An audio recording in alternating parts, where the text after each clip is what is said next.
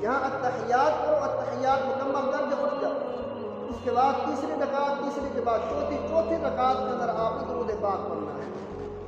اگر میں آپ سے پوچھوں کہ یہاں بندے نے صرف درود پاک ہی تو پڑھا، کون سا غلط کام کیا ہے، تو آپ مجھے جواب دے کہیں گے کہ اس بندے نے غلط کام نہیں کیا، لیکن شرعیت نے اس جگہ درود پاک پڑھنے کا حکم نہیں دیا، بلکہ شرعیت نے یہ کہا ہے، اللہ کے رسول صلی اللہ علیہ وسلم نے یہ فرمایا ہے کہ جب بندہ التحیات پڑھ لے، التحیات پڑھنے کے بعد وہ اٹھ جائے، یہاں درود پاک نہ پڑھے۔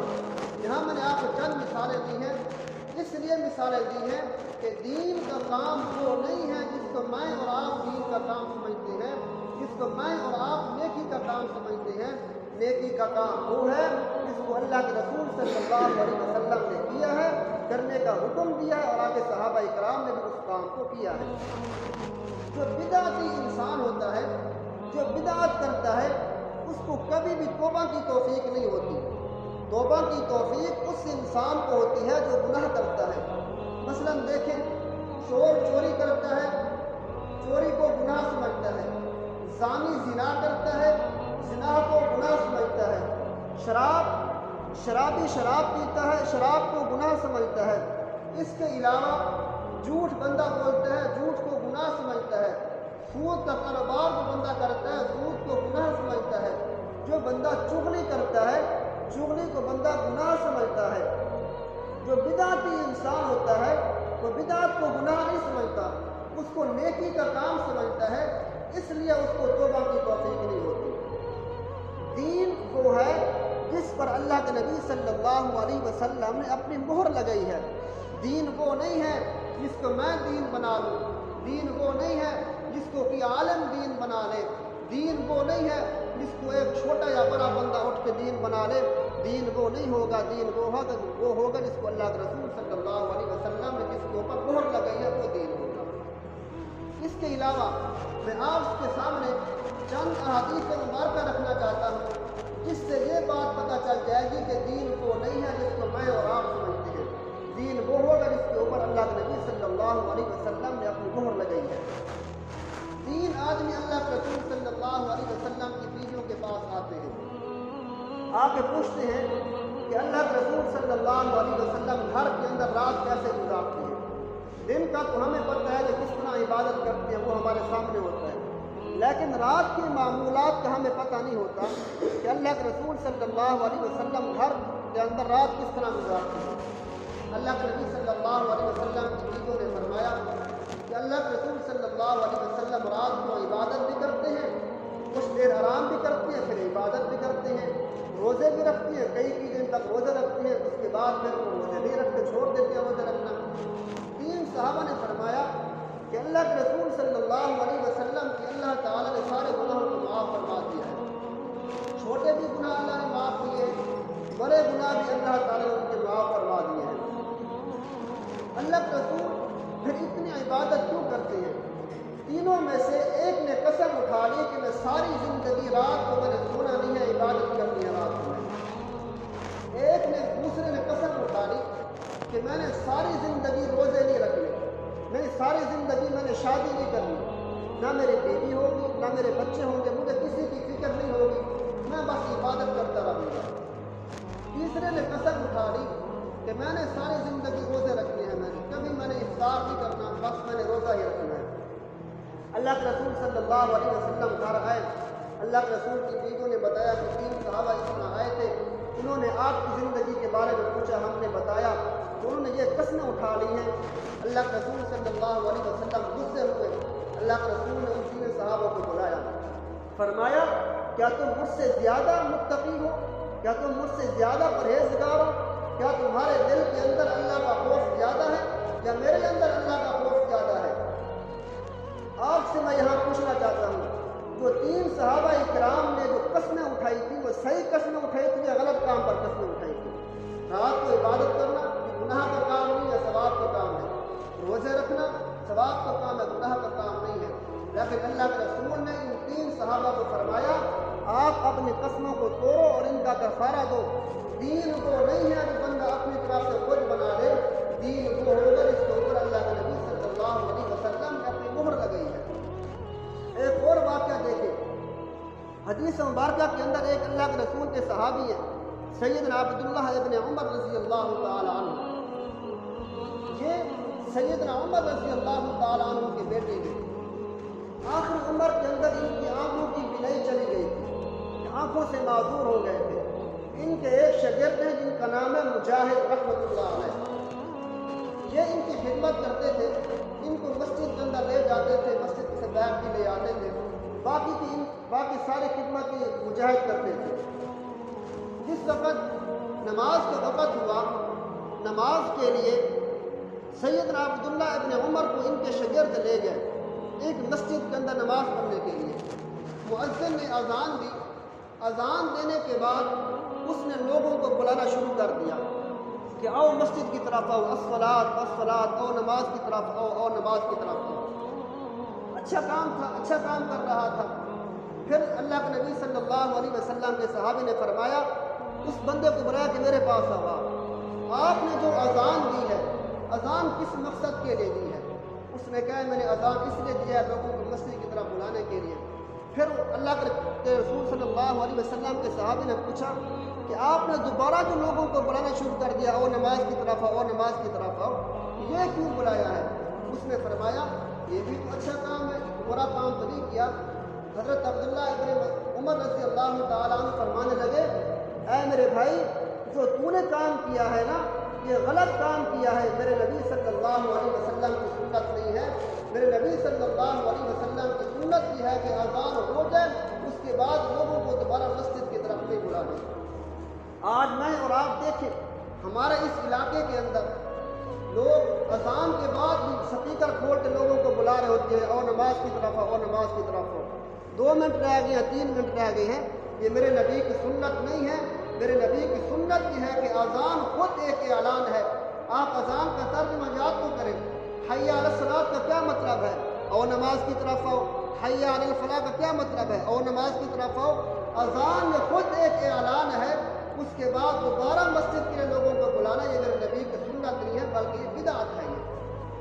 اس کے علاوہ ایک اور آپ حدیث سنیے، ایک اور اللہ کے رسول صلی اللہ علیہ وسلم کے صحابی ہیں جن کا نام ہے سیدنا عبداللہ ابن مسعود رضی اللہ تعالیٰ عنہ۔ ان کو کسی نے آ کے بتایا کہ کچھ لوگ مسجد کے اندر نماز کے بعد بلند آواز سے تکبیر پڑھتے ہیں، بلند آواز سے ذکر کرتے ہیں، سبحان اللہ، الحمدللہ، اللہ اکبر، بلند آواز سے پڑھتے ہیں۔ اللہ کے رسول کے صحابی مسجد کے اندر جاتے ہیں، دیکھتے ہیں لوگ کنکریوں کے ساتھ، چھوٹے چھوٹے پتھروں کے ساتھ ذکر کر رہے ہوتے ہیں۔ اللہ کے رسول کے صحابی نے جا کے فرمایا، لوگوں مجھے جانتے ہو میں کون ہوں؟ تم میں سے وہ لوگ ہیں جو مجھے جانتے ہیں، جو مجھے نہیں جانتے میں اپنا تعارف کرواتا ہوں، میں عبداللہ ابن مسعود ہوں، اللہ کے رسول صلی اللہ علیہ وسلم کا غلام ہوں۔ اللہ کے رسول صلی اللہ علیہ وسلم کا مسواک میرے پاس ہوتا تھا، اللہ کے رسول صلی اللہ علیہ وسلم کا مصلی بھی میرے پاس ہوتا تھا۔ اللہ کے رسول نے میرے بارے میں فرمایا تھا، عبداللہ ابن مسعود اگر تمہیں کوئی دین کی بات کہے تو اس کی دین کی بات کو مان لینا ہے۔ جو تم نماز کے بعد اونچی آواز سے ذکر کر رہے ہوئے، یہ میرے نبی صلی اللہ علیہ وسلم کی سنت نہیں ہے، یہ بدعت کر رہے ہیں۔ اس کے اندر مسئلہ یہ ہے کہ نماز کے بعد جو ذکر ہوتا ہے وہ ایسا آواز سے کرنا چاہیے، بلند آواز سے نہیں کرنا چاہیے۔ اگر کوئی بندہ بلند آواز سے کرتا ہے تو یہ بدعت کرتا ہے، میرے نبی کی سنت نہیں ہے یہ۔ آپ یہ بھی دیکھ لیں مسجدوں کے اندر ہو رہا ہے، نماز کے بعد سلام پھرتا امام، پیچھے بلند آواز سے لوگ لا الہ الا اللہ، لا الہ الا اللہ پڑھ رہے ہوتے ہیں، یہ میرے نبی کی سنت نہیں ہے، بلکہ یہ بدعت ہے۔ آخری بات کر کے میں اپنی بات کو ختم کرنا چاہتا ہوں۔ ہم اپنے آپ کو موحد کہتے ہیں، ہم اپنے آپ کو توحیدی کہتے ہیں، لیکن ہم بھی بدعت کرتے ہیں، لیکن ہم اس کو گناہ نہیں سمجھتے، ہم اس کو نیکی کا کام سمجھتے ہیں۔ ہم کہتے ہیں لوگوں کو راضی کرنا ہے، میرے بھائیوں لوگوں کو راضی نہ کرو، مخلوق کو راضی نہ کرو، اللہ کو راضی کرو، خالق کو راضی کرو۔ قیامت والے دن یہ مخلوق کام نہیں آئے گی، بلکہ آپ کے نیک اعمال آپ کے کام آئیں گے۔ 1-2 مثالیں سے میں بات ختم کرتا ہوں۔ اگر کسی گھر کے اندر فوتگی ہو جائے، 7 قول کرنا یہ بدعت ہے، 40واں کرنا بدعت ہے، اس کے بعد سال کے بعد برسی کرنا، عرس ملانا یہ بھی بدعت ہے۔ جس طرح برسی کرنا بدعت ہے، عرس کرنا بدعت ہے، 40واں کرنا بدعت ہے، 7 قل کرنا بدعت ہے، اسی طرح تیسرے دن بھی قل کرنا یہ بھی بدعت ہے۔ یہ میرے نبی کی سنت نہیں ہے۔ ہم اپنے آپ کو موحد کہتے ہیں لیکن ہم تیسرے دن قل کرتے ہیں۔ ایک عالم کو بلاتے ہیں وہ آگے تقریر کرتا ہے، گھر کے اندر ایک عورت کو بلاتے ہیں وہ آگے تقریر کرتی ہے۔